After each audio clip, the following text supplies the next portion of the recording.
Bueno, otro movimiento que es importante estudiar es el barroco, y el barroco se va a desarrollar en el siglo XVII.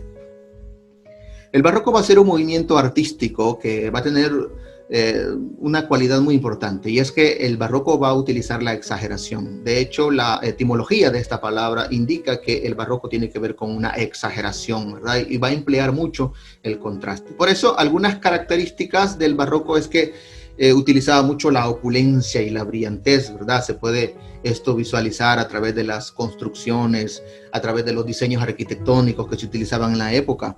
También se va a utilizar un estilo que se basa en el contraste y la artificiosidad, ¿verdad? Es decir, todo se hace con arte. Y otra parte importante es que existe una visión pesimista y escéptica del hombre, a diferencia del antropocentrismo. Ya en el Renacimiento es el hombre el que ocupa el centro de atención, pero en el barroco se sufre una decepción de la naturaleza del hombre.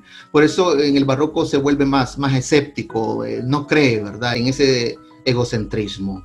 Bueno, vamos a tener representantes en el barroco que trabajaron la poesía y va a estar distribuida en dos vertientes. Una de ellas se va a llamar el conceptismo. El conceptismo se encargaba de trabajar todas las producciones a base de ingenio. Utiliza con frecuencia recursos como la ironía, la paradoja, el doble sentido, la antítesis. Eso va a ser el conceptismo.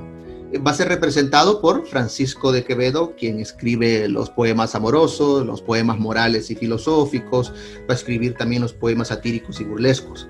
Por otra parte, vamos a tener al culteranismo. Y en el culteranismo vamos a encontrar la búsqueda de la belleza formal mediante el uso del cultismo y un lenguaje artificioso. Es decir, aquí el lenguaje va a ser culto.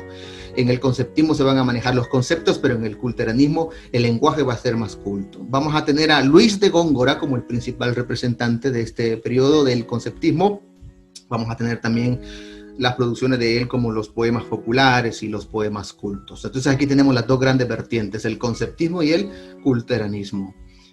En cuanto a la narrativa, vamos a encontrar la crónica. Como ustedes saben, la crónica se comenzó a trabajar de una manera fuerte desde allá por el año de 1492, cuando se dio el proceso de descubrimiento y conquista y colonización de América. Entonces, los primeros cronistas van a relatar, como por ejemplo Bernal Díaz del Castillo, van a relatar todo lo que ha ocurrido durante ese proceso de descubrimiento, de conquista. Entonces, él va a dar su propia versión. Otro personaje importante va a ser Fray Bartolomé de las Casas. Él va a dar una versión diferente de lo que contaba Bernal Díaz del Castillo. Fray Bartolomé va a ser como la contraparte de él. Se le recuerda a Fray Bartolomé de las Casas como el máximo defensor de los indígenas. Vamos a tener también dentro de la narrativa a Miguel de Cervantes con su obra El Quijote de la Mancha, que esta obra fue considerada la primera novela moderna, ¿verdad? Así que es una obra muy representativa para la literatura.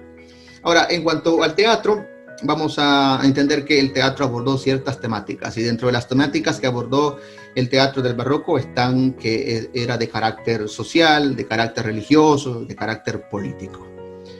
Vamos a tener como máximos representantes del teatro del barroco a Félix Lope de Vega, que vamos a recordarlo porque él se le considera el fundador de la comedia nacional.